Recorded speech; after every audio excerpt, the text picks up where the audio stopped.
Тукуланы – это развиваемые песчаные дюны, внешне напоминающие барханы, которые расположены в Якутии в бассейне реки Лена, бассейны реки Вилюй, Линде, Тюнг. Пески смещаются по направлению от берега, вплотную подступая к границам леса и поглощая деревья. Засыпаемые песком деревья отмирают, а через более чем 100 лет сухие стволы могут показаться на другой стороне Тукулана. В научных трудах впервые были описаны в 1927 году экспедиции исследователя Якутии Сергея Кузнецова. Тогда же была опубликована его статья «Барханная область в Якутском крае». В обрывах крупных рек Лены, Вилюя, Линды и Сини встречаются разрезы, в которых запечатлена удивительная история формирования тукуланов. Тукуланы в Якутии сформировались в конце ледниковой эпохи от 27 до 12 тысяч лет назад. Климат был намного суровее современного. Осадков выпадало мало. Реки обмелели. Зимы были крайне холодными и практически без снега.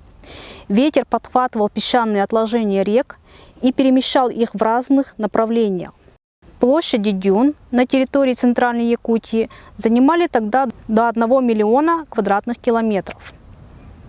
Но местами сохранились островки холодной степи и лугов. Тукуланы расположены в пределах зоны вечной мерзлоты. Глубина промерзания грунта достигает 400-600 метров, но под песками мерзлота либо отсутствует, либо неглубокая. Это одна из особенностей якутских криопустынь. Под толщами песка залегают грунтовые воды, которые выходят на поверхность круглый год. Внутри дюнных массивов много озер с большим количеством рыбы.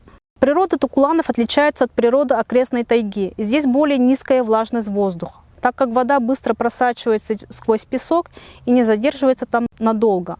Зимой песчаная земля промерзает меньше, чем окрестные глинистые почвы, а летом многолетняя мерзлота, распространенная здесь повсеместно, оттаивает на большую глубину. Выделяет 3 этапа образования тукуланов: длительное накопление речных песчаных отложений, при отложении и переносе этих песков ветром и закрепление их с помощью растительности.